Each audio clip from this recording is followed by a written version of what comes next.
Hello, my name is Sean. I'm a first year PhD student at San Diego State University, but sorry about that. Okay. I'm a first year PhD student at San Diego State University, but today I will be presenting some work from my master's that I did at Virginia Tech. So if we look at an orb web, we can see that there's these radial threads coming from the center of the web. And between these radial threads is the capture spiral thread.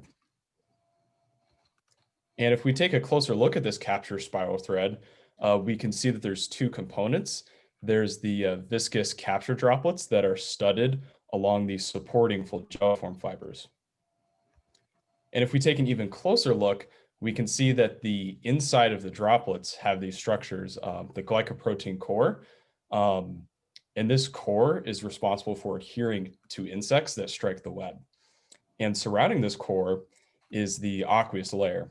And this aqueous layer is interesting because it contains low molecular mass compounds. And these compounds allow droplets to bind atmospheric humidity.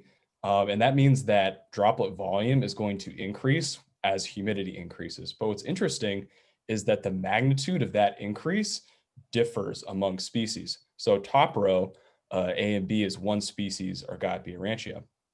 And that species between 20% and 90% humidity is going to increase a lot in droplet volume compared to our bottom species, C and D, Neoscona crucifera, that only increases marginally, even with a big difference in humidity. So the response to humidity depends on the species. There's different sensitivities to humidity.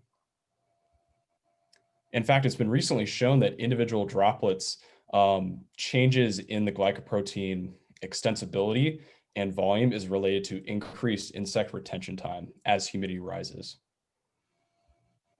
And just to visualize this, so these droplets are from the same spider. And if we extend an individual droplet at 55% relative humidity compared to 72% relative humidity, we can see that the length that these droplets are able to extend almost doubles.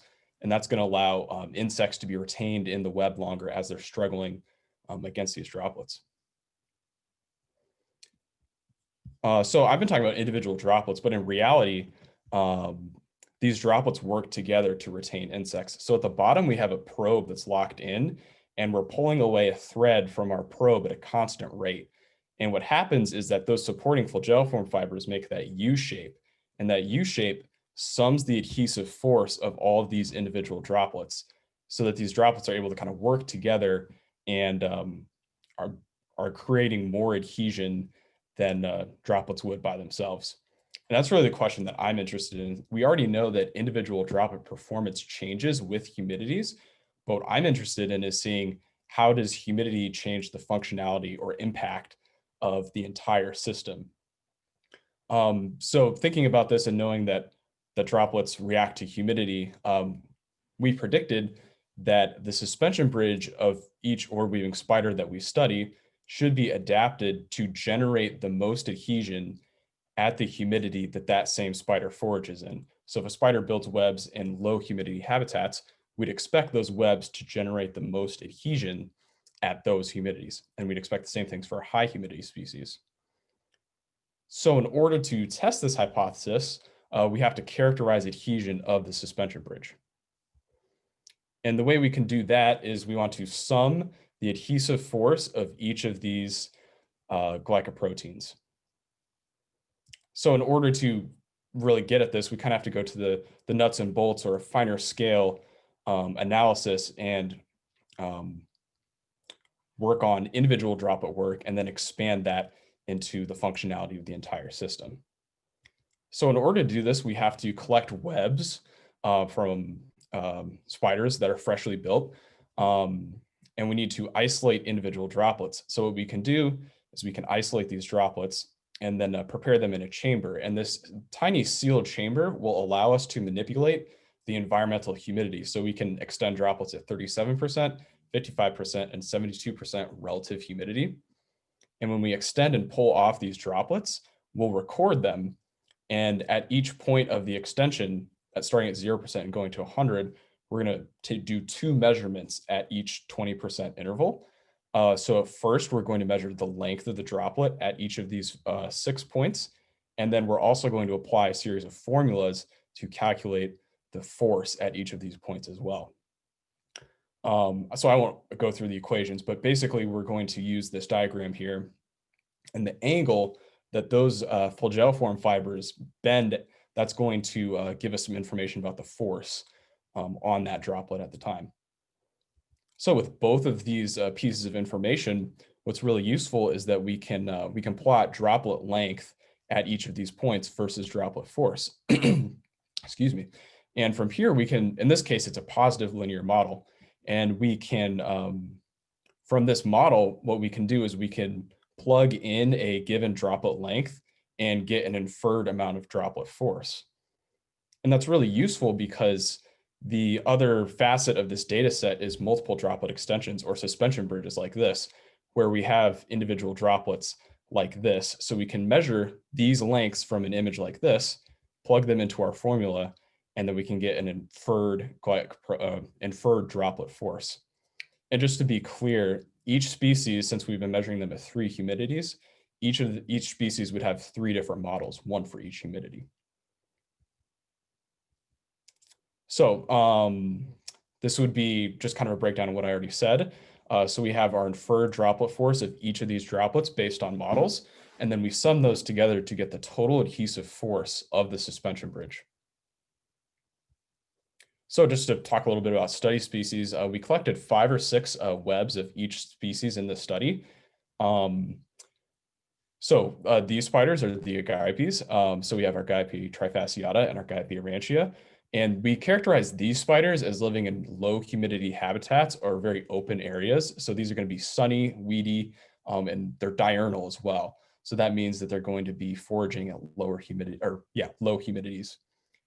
And that's in contrast to spiders like Leucauge venusta on the left or Neoscona crucifera on the right, which is nocturnal. So these spiders forage at much higher humidities. And this and some other personal observations of spiders local to Virginia. There's 14 species in the study, and each species we assigned them a group based on where we find them and the time of day that we find them. So we've kind of simplified things, but we either have low humidity spiders or high humidity spiders based on where we find them. So then we would predict that our low humidity spiders generate the most adhesion in their suspension bridges at those lower humidities. And then we expect high humidity spiders in dark blue to generate the most adhesion at higher humidities. And the evidence for this is kind of shown here. So we can see on the y-axis, we have bridge adhesive force in micronewtons. And then we have our 3 relative humidities plotted at the bottom. And for each of these spiders, all 7 of them, there's a net decrease in adhesive force as you increase humidity. So all these spiders are decreasing their total adhesive force as you go from 37% to 72% relative humidity. What's interesting is that 6 of these spiders are in our low humidity group, and we have one kind of outlier here, Microthena gracilis, which is a forest spider. So the spider is going to be building its orb webs during the day, but in kind of under a forest, if you could say canopy. It's a very small canopy in Virginia. But so that's a high humidity species, and yet we see this really big decrease in its adhesive force as humidity rises, which is surprising. But for the most part, many of our lower humidity species are going to be generating the most adhesion at these lower humidities as well. So the second pattern that we see is we see some spiders that are generating more adhesion as humidity rises. And this group mostly consists of our high humidity group that we've assigned. So these would be our dark blue squares here kind of on the right. So many of our high humidity species increase their adhesive force of the suspension bridge, as humidity rises. And again, we have a couple exceptions, Microthena sagittata and Neoscona arabesca. So these 2 species, even though we find them in low humidity or open habitats, they're still generating more adhesion at these higher humidities, which is a bit surprising. So this is just a summary of the last 2 slides, but overall, we're able to relatively reliably predict the humidity that orb weaving spiders will maximize adhesion. And that's predicted pretty well by this where the spider lives. So spiders seem, or these Orbweaver spiders seem to be generating the most adhesion at the environments that they're foraging in, which makes sense that they would be adapted to where they're living. And again, so we have 3 exceptions out of 14.